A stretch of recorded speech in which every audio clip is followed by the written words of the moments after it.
t'ont appelé. Évidemment qu'ils m'ont appelé. Évidemment. C'est la moindre des choses. Que des trous du cul. Pourquoi tu dis ça? Parce que je leur avais dit de ne pas le faire. Quelle bande de cons. Annie. Ils se prennent pour qui? Et pourquoi ils ne m'appelleraient pas? Parce que j'ai l'air d'une idiote. Pas du tout. Je suis moche. Tu as l'air très bien. Ils t'ont raconté ce qui s'est passé? Non. Le docteur m'a simplement dit que tu avais besoin d'aide. Et. Enfin, Tu t'es évanoui? non,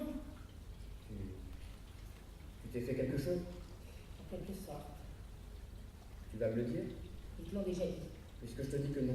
Et moi je te dis que oui. Tout le monde est au courant. Les infirmières se fendent la gueule, je les entends dans le couloir. C'est pas vrai. C'est une histoire à la con. Dis-moi ce qui s'est passé. J'avais l'air bigoudi. Quoi? J'ai avalé un bigoudi. Merde.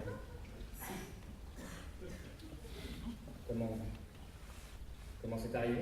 Très facile. Je l'ai mis dans ma bouche et je l'ai avalé. Je ne veux plus en parler. Comme tu voudras. Je feuilletais des magazines et je mangeais du chocolat. Je me suis sentie énorme, il n'y avait plus de speed, donc je suis allée vomir. Annie. Je me sens toute con.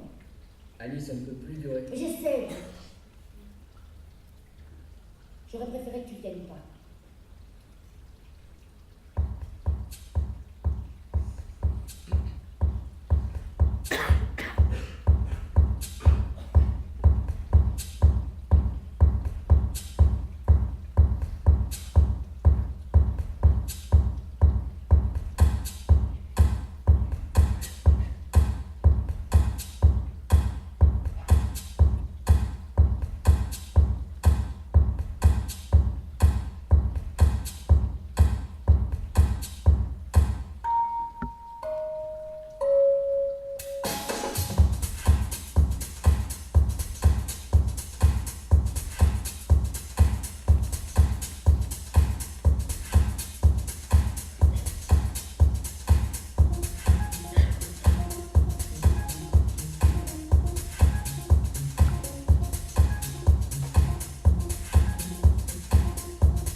Annie?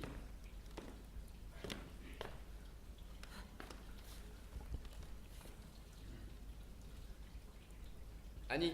Oui, Annie, qu'est-ce que tu fabriques? je lis les bulles Pourquoi? pour voir ce qu'elles racontent. Je vois. Jacques, Oui. tu sais ce qui me fait peur? Tout te fait peur. Non, non, pas tout. Si. Non, mais là, maintenant, là, tu veux savoir ce qui me fait peur, là, maintenant? Dis-moi. L'avion. S'envoler. L'avion. Rien de plus sûr. Non, mais je sais, mais j'ai pas de problème avec les crashs, c'est le voyage qui me fait peur. Raconte-moi. Ah, c'est tellement facile que c'en est terrifiant. Toi, tu peux. Moi, je peux. N'importe qui peut. Toutes ces compagnies, tous ces logos. Chaque jour, tous ces vols et à n'importe quelle heure. Et un bled paumé et un autre bled paumé. Tu te trouves un taxi, tu te pointes au guichet, t'achètes ton billet, t'as pas de bagages, tu te pointes à l'embarquement, t'achètes un sandwich de merde, tu montes à bord, tu t'assois, tu mates un film ou pire la télé, tu te bourres la gueule avec un autre sandwich de merde ou pire un plateau repas et ça te frappe même pas, t'es en plein vol. Annie. Et pof, t'atterris, alors tu quittes ton putain d'avion et là tu reprends tranquille des kilomètres de moquette bleue, les portes vitrées s'ouvrent et pouf, t'es ailleurs. T'es tout simplement ailleurs. Annie.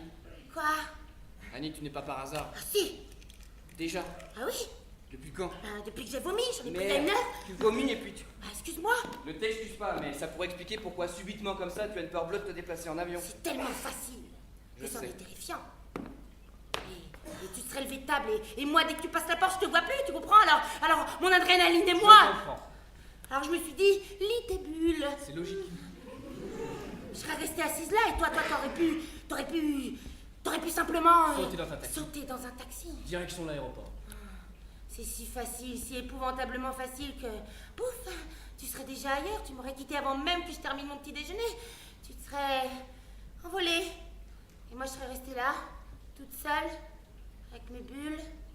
Voilà ce qui arrive quand tu vomis et que tu en prends après. Oui, je sais, mais... Ne t'excuse pas, je te le dis, c'est tout. Oui, je suis désolée. J'en avais besoin. Vraiment? Mais vraiment, je me sentais... Non, Pardonne-moi. ne t'excuse pas. Je suis là. Je sais. Je serai toujours là. D'accord. Je t'aime. Je sais, t'es fou. Je suis allé jusqu'au kiosque à journaux. Pourquoi? Oh non, j'avais oublié. Oh là là. Et tu l'as lu? Je vais te la lire. Et tu l'as déjà lu? Oui, en marchant. Et? C'est bien. Oh, merde. C'est très très bien. Merde. Annie, Putain de merde. Une bonne critique. Et ils ont aimé quoi? La couverture, le choix des caractères? non, il a aimé, point. Ah, tu parles. Jusqu'où? Jusqu'à la fin du premier chapitre? Non. Excellente préface. Sublime page de garde. Fais chier. Et si je te la lisais? Non, pas question. Il faut que tu saches. Non, c'est bien, bien. Non mais qui l'a écrite, la critique, ta mère? Merde, Jacques, bien, c'est nul. Laisse-moi au moins te la lire. Non. Bon, ok, attends.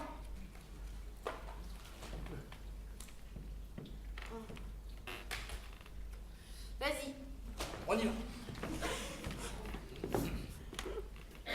Jacques Parker, bien qu'ayant vécu seulement un quart de siècle, a dû, dès sa plus tendre enfance, être exposé à l'ascétisme et la dureté de la ville pour exhumer de son imagination un premier roman aussi brillamment cru et aussi rageusement réaliste. Exhumé.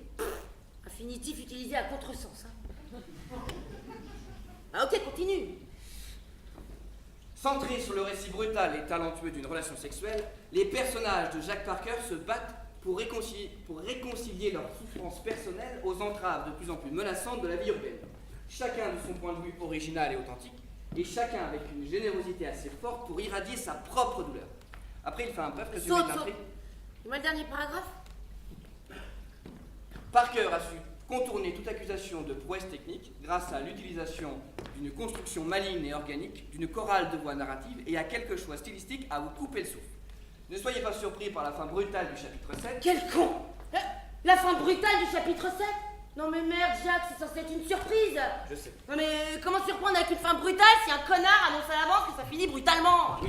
Non mais c'est comme si, tu sais, elle avait appelé sa pièce le suicide des agableurs. C'est vrai. Non mais qui a produit cette connerie qui est trop Annie. du cul? Qui a signé cette critique? Qui? Mais on s'en fout, l'important c'est qu'il aime. Qui l'a signé? Andrew Mulholland. Ok, on n'en parle plus jamais. Mais- non mais je hais. Mais c'est génial! génial. Et tu sais à quel point j'ai horreur des critiques de Mulholland. Tu te souviens s'il a écrit ce roman de Nick? Oui. Il a chié dessus. Oui. Non mais, il a baissé son froc et il a chié dessus.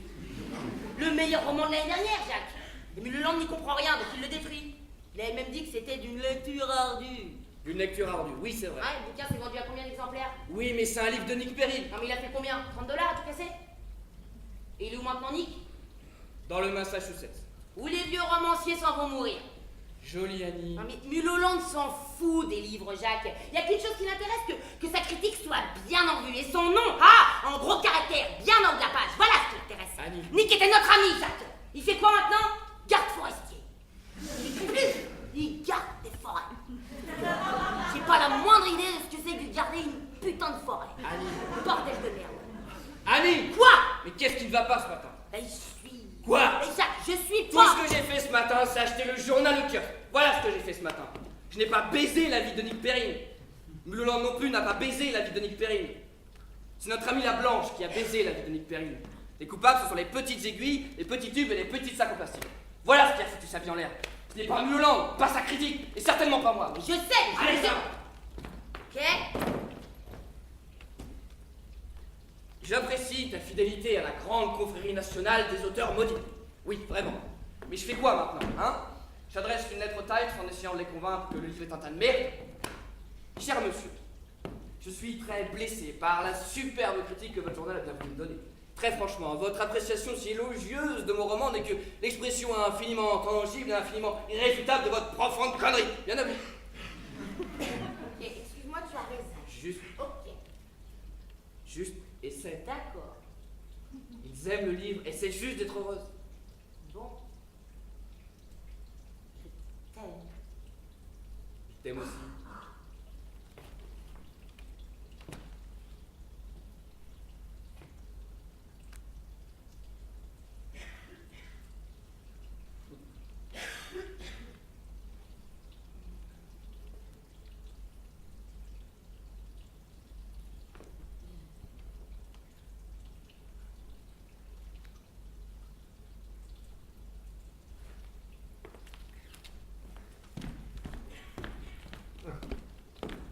J'arrive. Je sais pas. Oui, c'était de bonnes critiques. J'en sais rien. Raconte. Sans blague. Il veut m'inviter à dîner. Ouais, je crois bien, oui. C'est qui, Stuart Tarkovitch? Très bien, mais c'est qui? Tu l'as rencontré? Et il publie quoi? Oui, mais quel genre de livre? Et qu'est-ce qu'il me veut? Me publier? Très bien, il faut que j'en parle à Annie. Jeff, il m'en faut Elle va très bien. beaucoup, le double de la dernière fois. Je sais pas si c'est une très bonne idée ce dîner. Oui, je sais, merci. Tu me les apportes maintenant? Je crois qu'on a quelque chose vendredi. Merci. Pardon? Tu y vas, toi? Mais pas de soucis, tu me fais pas confiance. Tu y vas avec moi? Mais pas de soucis, combien? Bon. 3 000. Ok, j'ai ce qu'il faut, à tout de suite. Eh bien, je t'ai dit, elle va très bien, pourquoi t'arrêtes pas de demander ça? Pour vendredi, il se peut qu'elle ait envie de venir avec nous chez l'éditeur. Bah oui, peut-être que oui. Pourquoi tu dis ça? T'as peur qu'elle tape un scandale? Oui, bon, je m'en souviens. Tu cherches quoi, là? T'es en train de me dire de venir sans elle. Donc tu crains que la conduite incertaine et imprévisible d'Annie nuise à ma réputation. 3 000. En gros, tu me dis de la laisser à la maison. Le compte est bon. Ma femme malade? Non mais t'es pas bien, puisque je te dis qu'elle va très bien, merde! Non, chérie, toi, fais pas le coup. File-moi cette putain d'adresse et on se voit vendredi.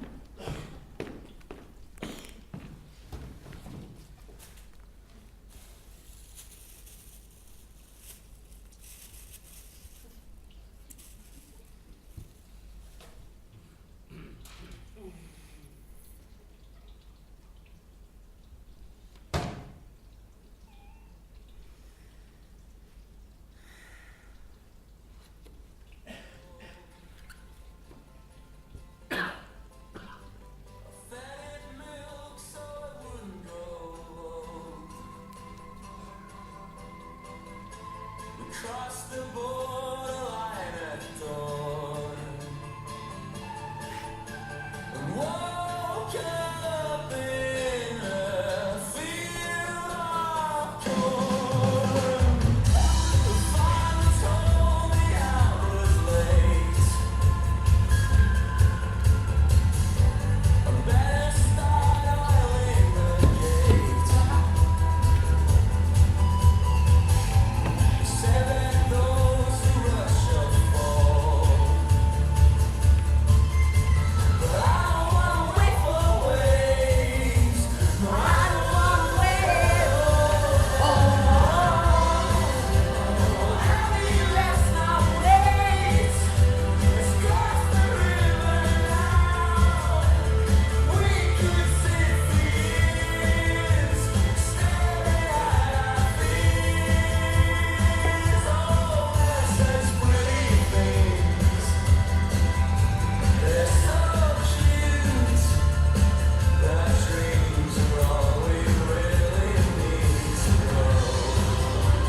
s'est passée ta journée? Bien. Super. Comme un éclair. Transpire. Ben, pour ranger. Tu es en nage. Et il fait chaud. Non, il ne fait pas chaud. Ah bah j'ai chaud. Annie, C'est vrai. bon, faut que tu boives. J'ai pas soif. Tu vas te déshydrater. Non, non, ça va, ça va. Annie, Je te jure, ça va, ça va. bois.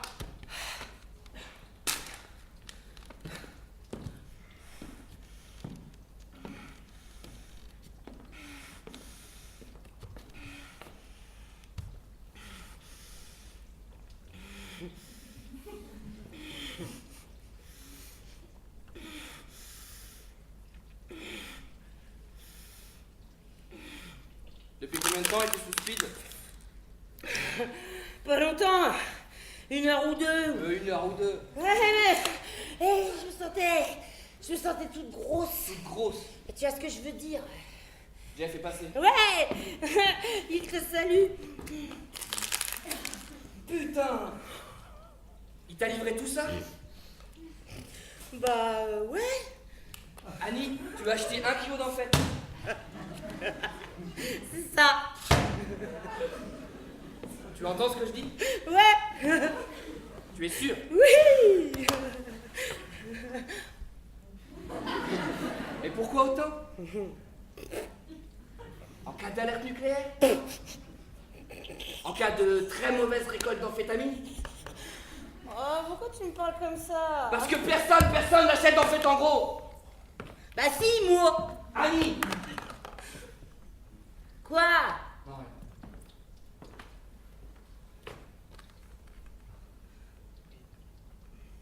Jacques. Je veux que tu fasses attention. Comme dans la vie de tous les jours, tu fais attention quand tu prends un verre, quand tu changes un fusible ou quand tu montes sur ton escabeau. Je veux que tu fasses attention. Je ferai de mon mieux.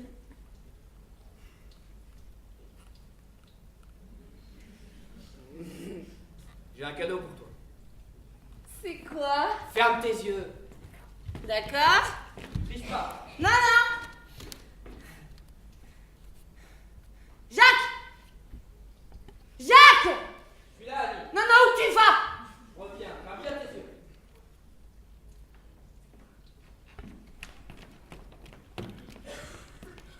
Ça y est, tu peux les ouvrir.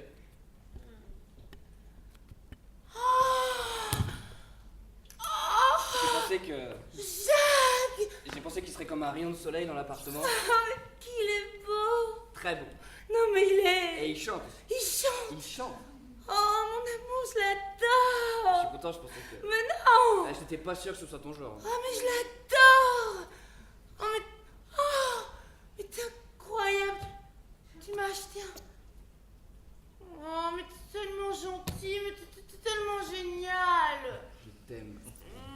Je t'aime aussi. Eh. Oh.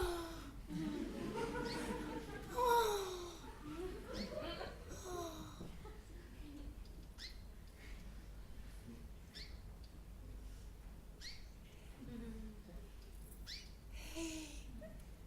C'est qui Stuart Terkovitch? Ah, personne. Enfin, si, un éditeur. C'est Charlie qui m'en a parlé, il veut me rencontrer. Je vois. Il organise un dîner vendredi. Il nous invite à une fête? Oui, ils ont répondu que c'était un peu soudain. Bah, on devrait y aller. Bon, Et Charlie, il dit quoi? il veut que j'y aille. Ouais, allez, on y va. Annie, Quoi? c'est un dîner. Et alors? Alors tu sais ce qu'un dîner veut dire, les gens dînent. Bah, moi aussi, je dîne. Pour tout vomir 2 minutes après dans la salle de bain. Oh, j'ai une idée. Pour te rassurer, je vomirai avant. Ah, je suis sûr. Annie, pas de scandale. Promis, juré. Si tout se passe bien, on pourra avoir tout ce qu'on veut. Ma merveilleuse femme, Sans laquelle tu ne pourrais pas vivre. sans laquelle je ne pourrais pas vivre. Parce que elle est tellement extraordinaire. Tellement extraordinaire. Et si terriblement bandante. C'est Ma merveilleuse femme. ma merveilleuse femme. Que tu ne quitteras jamais. Que je ne quitterai jamais. Jamais. Jamais. Jamais, jamais, jamais. Jamais, jamais, jamais. Et qu'est-ce qu'elle fait dans la vie? Ma merveilleuse femme, qu'est-ce qu'elle fait? Elle adore les canaris?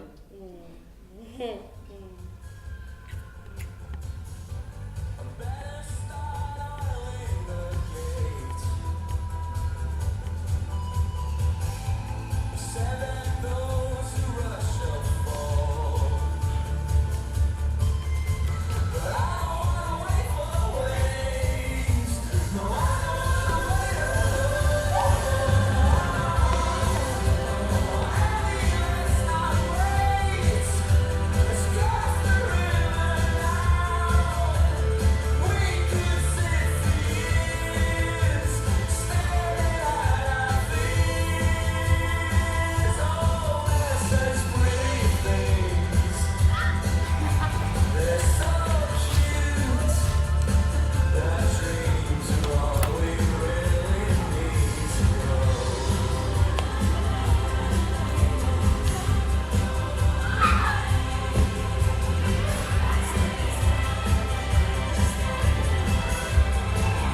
J'attrape un taxi et lui demande de traverser Détroit direction l'hôtel.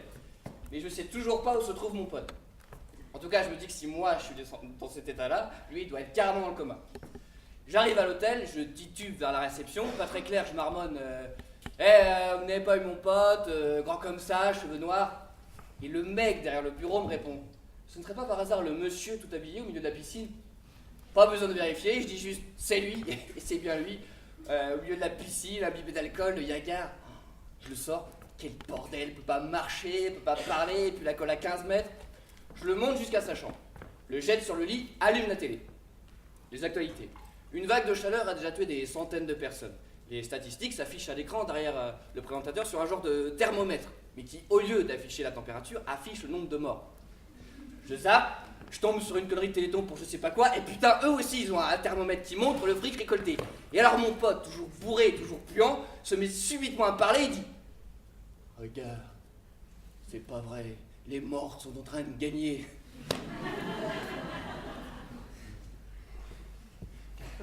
Et voilà, c'est comme ça que j'ai décidé d'arrêter de consommer.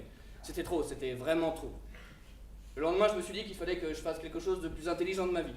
Donc, pour répondre de façon quelque peu tortueuse à votre question, monsieur Arkovitch, c'est ainsi que je suis devenu écrivain.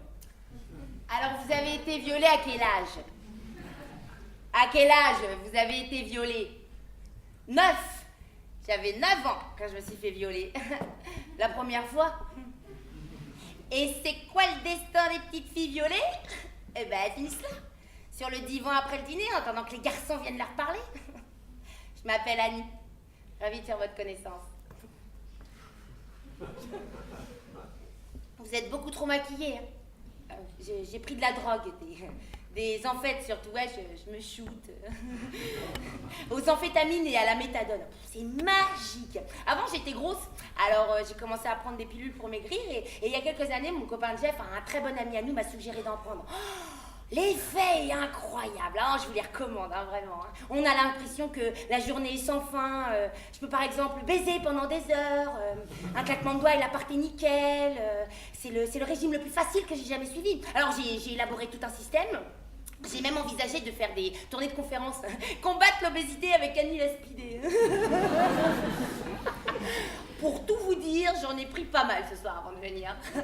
Ah bah c'est ce qui me permet de rester aussi longtemps à cette fête à la con.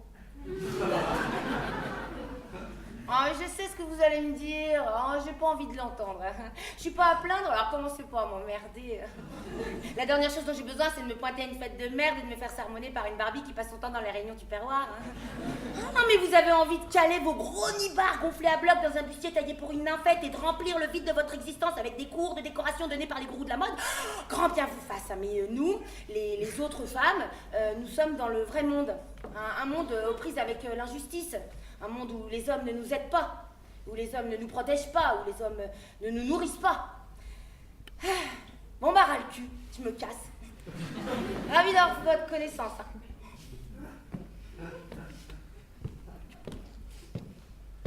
Oh, Annie! Hey! Je te présente Stuart Arkovitch. Bonjour, merci pour l'alcool. Hein. Et voici ma femme, Annie. Et voici Andrew Mulholland. Mulholland. Celui qui a écrit la superbe critique. Et ça ne vous a jamais frappé que ce bouquin, l'État de l'Union, n'était qu'un plagiat de La Jungle? La Jungle d'Upton Sinclair. Non, je veux pas jouer les étudiantes en 3e année de lettres, mais quand même, l'État de l'Union, c'est du vol. Ah non, j'ai jamais aimé ces livres. Mais l'État de l'Union, c'est un cas. Ça mérite une critique encore plus sévère. Surtout que j'ai préféré l'original et de loin, même son fond de commerce est frelaté. Chicago, les abattoirs, les conditions de vie grotesques, l'immigration, le combat existentiel. Et comme vous dites dans votre papier, elle a même écrit cette merde à la 3e personne et au passé simple. Une forme narrative que Sinclair maîtrisait parfaitement. Non, le livre est raté, je suis d'accord avec vous. Mais votre démonstration est une connerie. Annie. Non mais vous avez dit, si vous me permettez, qu'elle avait utilisé une béquille parce qu'elle ne sait pas capter le point de vue masculin puisque c'est une femme. Bah je le répète, c'est une grosse connerie. Annie. Non mais elle a utilisé cette béquille pas parce qu'elle sait pas capter le point de vue masculin, mais parce que c'est un auteur de merde, c'est tout. Annie est une lectrice passionnelle, vous voudrez bien lui pardonner. Mais non, vous n'avez rien à me pardonner puisque j'ai raison, c'est une romancière médiocre, une romancière exécrable. Son avaloir est une escroquerie fiscale, je suis d'accord avec vous, mais son sexe n'a absolument rien à voir avec son talent. Et tout ce blabla, la condescendance sur les femmes et les hommes, c'est un ringard, un truc de frimeur. Non, parce que si c'est pas pour frimer et que vous pensez réellement que les femmes de ma génération sont incapables d'écrire, je vous cite, du point de vue masculin, bah c'est que vous lisez pas les bons bouquins, mon coco. Bah non, mais ou c'est un bon livre ou c'est un mauvais livre. Ou vous êtes un bon écrivain ou vous êtes un mauvais écrivain. Que l'auteur soit ou non hermaphrodite irlandais, on s'en tape. Non, mais c'est vrai. Et puisqu'on fait un tour d'horizon de la mauvaise littérature, n'oublions pas les milliers de livres de merde écrits par les hommes. Non, mais ces messieurs s'entraînent depuis 17 siècles au moins. Et sont payés plus grassement que nous pour le faire. Alors mollo, quand une femme commet un mauvais roman, tapez pas trop vite sur les romancières, il serait plus avisé d'attendre quelques siècles pour juger. Allez, petit sujet de réflexion. Pourquoi quand un homme écrit un mauvais roman, on ne dit pas qu'il ne sait pas capter le point de vue masculin?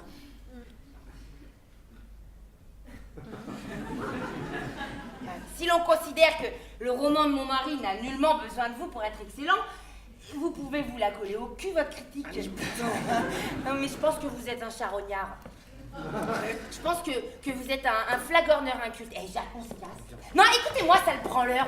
Vous seriez même pas capable de faire la critique de mon cul. J'en ai rien à foutre de votre critique. Que vous soyez pour ou contre, ça m'est égal. C'est quoi vos initiales? A et M. Aseptisé et médiocre. Voilà ce que ça veut dire. Fermez tous vos gueules. Vous n'avez pas la moindre idée de... Vous êtes tous à côté de la plaque. Vous tous. Vous êtes des marchands de pornographie. Des marchands de pornographie. Branleurs. Tous des branleurs. Allez tous crever la gueule ouverte. Laisse-moi tranquille.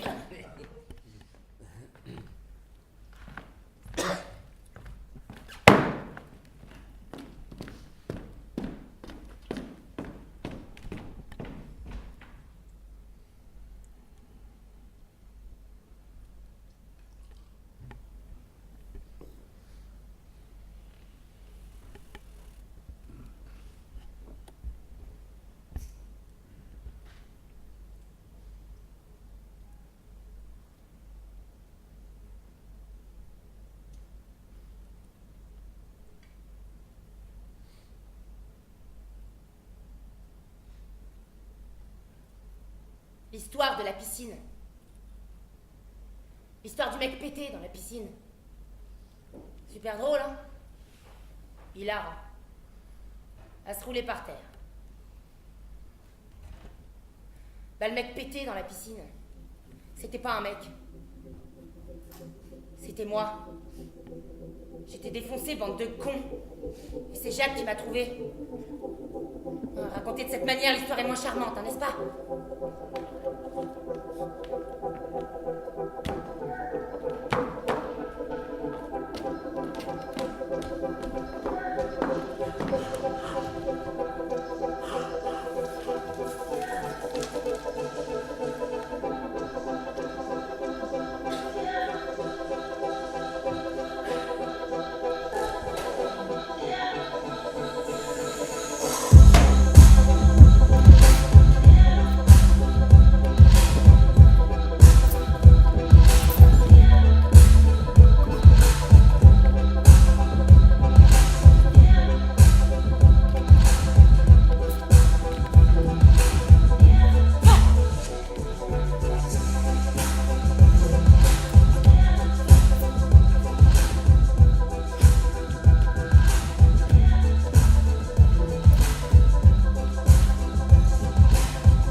T'es déjà debout?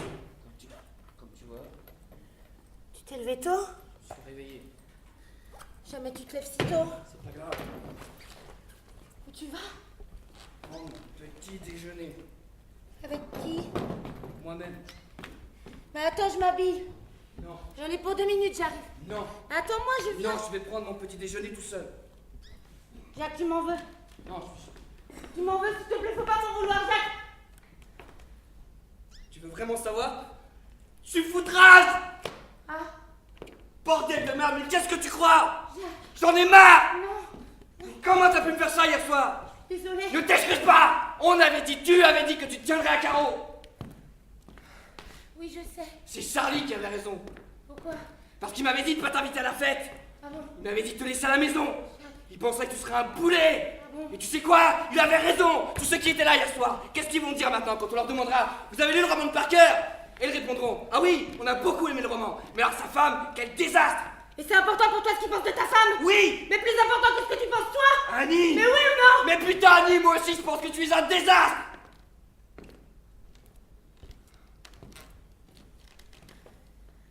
Jacques. Jacques. Jacques, tu voudrais quoi? Je veux que t'arrêtes.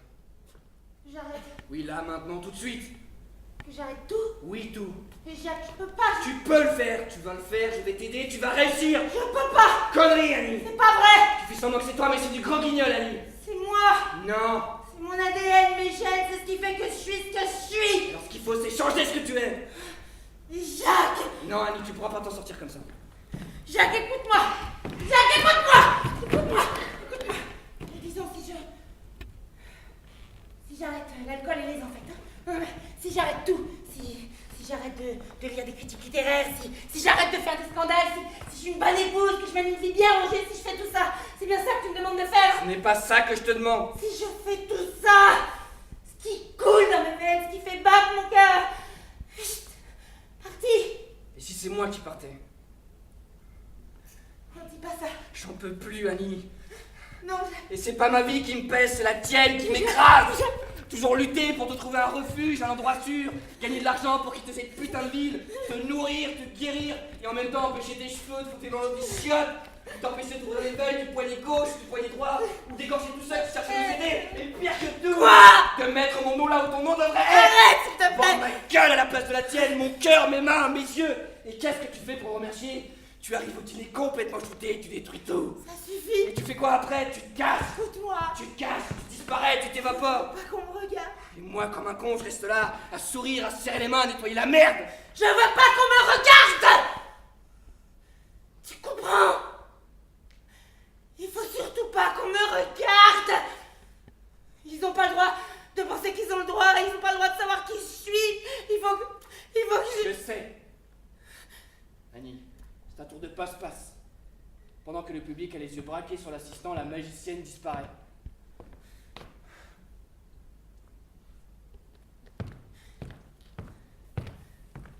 Tu vas leur dire que c'est toi qui as écrit le livre. Jacques, je t'en prie. Je vais prendre mon petit déjeuner. Jacques. Jacques, réponds-moi. Jacques, écoute-moi, je t'en prie. Jacques. Merde.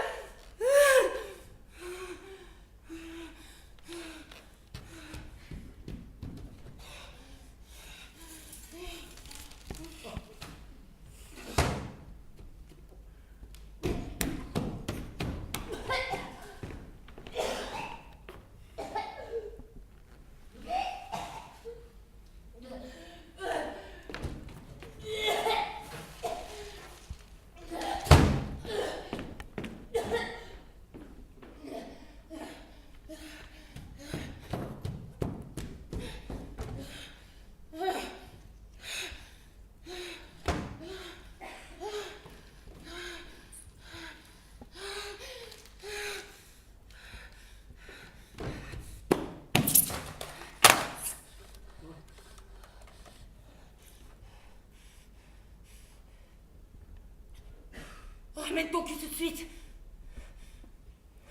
Qu'est-ce que tu racontes? Comment ça, tu ne vois plus rien? Arrête de dire des conneries. Je t'emmerde. Je te retrouve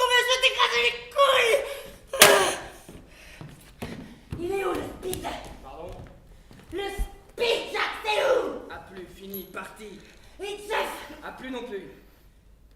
Tout jeté. Tout. Je ne veux plus rien me vendre. C'est comme ça. Jacques, tout ça m'angoisse. C'est la meilleure des solutions. Jacques. Annie, Parce que, tu sais, le suicide, on en a déjà parlé. c'est de l'automédication. Non, ce n'est pas de l'automédication. Jacques, je suis terriblement angoissée, là. Tu vas bien, tu vas très bien. J'arrête pas de manger. L'appétit est revenu, parfait. Je me shoot avec la bouffe. Annie, calme-toi.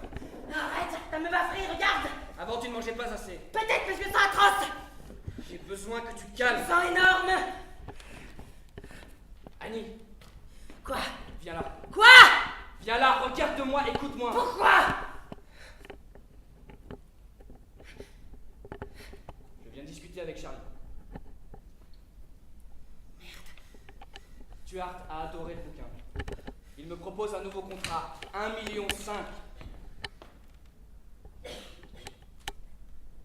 de merde. 1,5 million et j'écris ce que je veux. Écris ce que tu veux. Tu vois ce que je veux dire? Évidemment.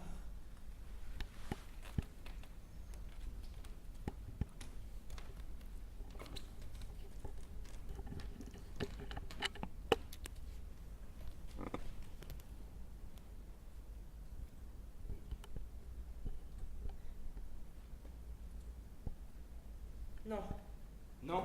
non, Annie, écoute-moi. non. Une avance, tu sais ce que ça veut dire? Ça veut dire un nouveau livre. Et tu écris ce que tu veux. Pas question. Je ne peux pas ne pas signer. Comment ça tu ne peux pas ne pas signer? 1,5 million, tu te rends compte? On pourrait partir d'ici, on pourrait te soigner. Il est hors de question de m'embarquer sur un nouveau livre maintenant. Tu pourrais si tu te soignes. Je peux pas. Je peux à peine lire un magazine, je peux à peine aller pisser. Alors écrire un livre, c'est pas possible. Essaie au moins. Non. Avec tout ce fric, on pourrait se casser d'ici. Fuir la tentation, fuir tout ce merdier. Rien à foutre. Je veux partir, tu m'entends? Partir loin d'ici, quitter cette putain de vie, je n'en veux plus. J'ai essayé de te secouer, et toi, toujours tu refuses, bordel de merde. Si tu refuses de bouger, c'est moi qui bougerai. Annie, je t'en supplie, ne fous pas tout en l'air. On a enfin la chance de vivre comme des gens normaux. Mais Jacques, nous ne sommes pas des gens normaux. On peut faire semblant d'être des gens normaux. Si tu t'arrêtes pas, tu vas mourir. Et alors? C'est si terrible? Oui. Je trouve pas.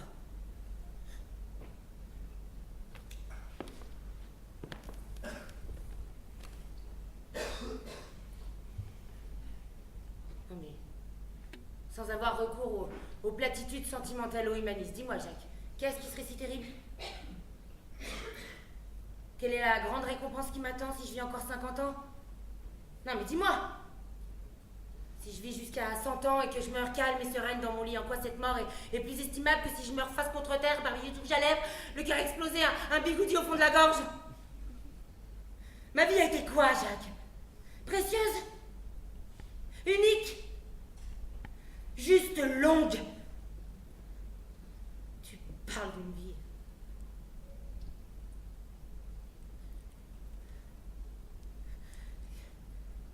Qu'est-ce que tu crois? Tu crois que je suis malade? Hein? Et que quelque part dans le monde, il existe un remède, et que si tu ne le trouves pas, ce remède, alors... Mon amour, il faut que tu me comprennes. Tu ne le trouveras pas, ce remède, parce qu'il n'y en a pas. Parce que je ne suis pas malade. Moi, c'est ça. Je peux pas m'évader pour vivre une vie pleine, riche et saine avec toi. Il n'y a pas d'autre vie ailleurs dont on peut pleinement profiter. Il n'y a que la cage. Je sortirai qu'une seule fois quand je serai morte. Dans ce cas, pourquoi tu ne l'es pas déjà? Parce que j'ai encore peur. J'ai peur.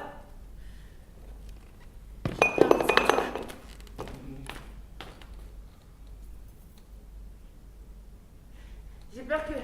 J'ai peur que l'enfer et le paradis existent et que nous soyons séparés. On ne sera jamais. Nous le serons. Je vois bien le mal que je te fais. Je vois l'usure. Je suis un boulet, je te le fais porter. Et pour être honnête, ça me fait encore plus peur.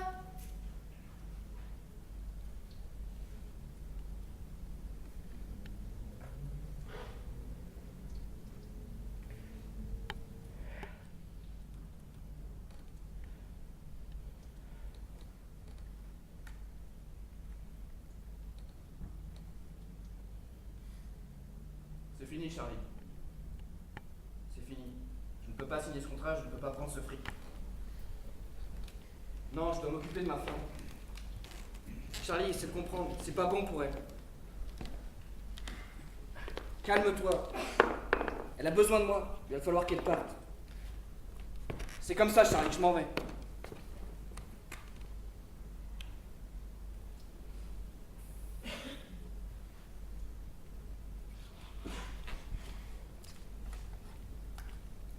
Allô?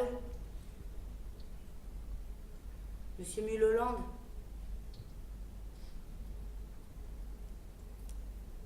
Oui, je me souviens, je suppose que j'étais...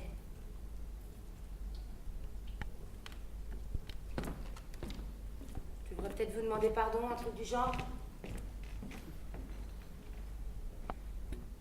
Non, Jacques n'est pas là, non. Je lui dirais que vous avez appelé. Pardon?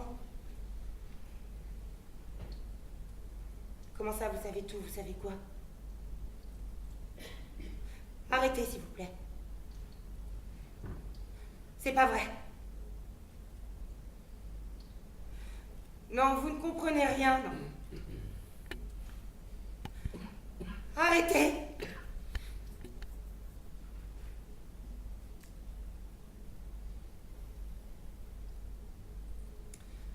Comment vous savez que c'est moi qui ai écrit le livre? Jacques? Non. Vous dites n'importe quoi, il n'a pas pu vous dire ça. Non. Non, il ne me ferait jamais ça. Il me ferait jamais ça, jamais de la vie, il me ferait ça. Non. Il me ferait jamais ça.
Un jour, on faisait l'amour, et je sais pas pourquoi, à un moment, j'ai souri. Mais elle n'a pas souri. C'était comme si elle avait coupé le courant. Elle m'a regardé, puis elle m'a repoussé. Elle s'est retournée, elle s'est mise sur son ventre, et en regardant le mur, elle m'a demandé de l'enculer.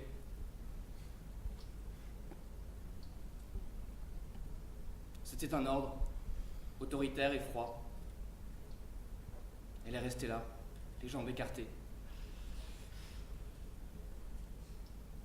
D'abord, je ne bougeais pas, puis elle a redemandé de nouveau. Toujours cet ordre. J'étais très mal à l'aise, mais je me suis mis derrière elle. Elle s'est poussée contre moi, dure.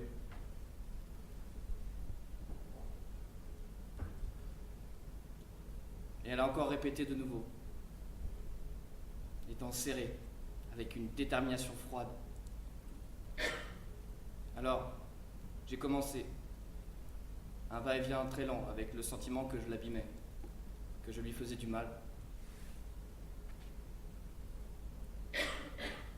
Jusqu'au moment où sa respiration s'est entrecoupée de larmes.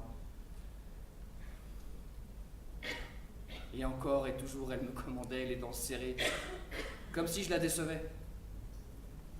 Mais c'était trop pour moi. Et je me suis arrêté. J'ai arrêté. Elle s'est levée. Elle est allée jusqu'à la salle de bain. Elle a fermé la porte. Je ne voulais pas lui faire de mal. C'est elle qui m'a obligé. J'ai ouvert la porte. Elle était nue sur le carrelage. Ses bras enserraient sa poitrine. Elle sanglotait. Elle s'est levée. Elle est venue vers moi et elle m'a dit « Jacques, j'ai une idée pour un livre. » Et comme avant, elle m'a tout raconté. C'était le roman, mot pour mot. Puis elle m'a pris dans ses bras et elle m'a chuchoté « Jacques, il faudra dire que ce livre est de toi. »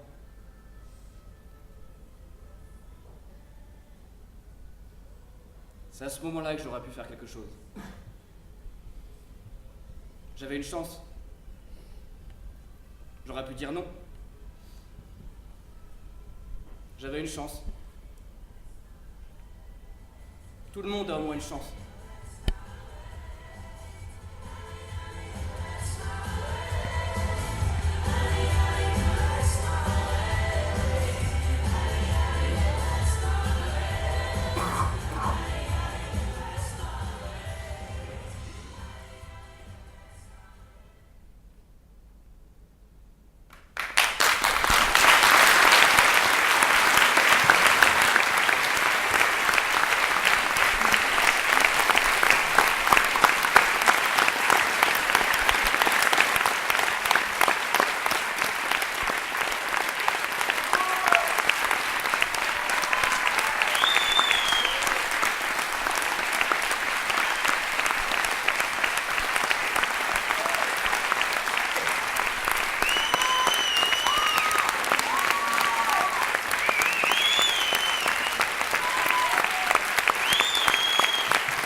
Le ton,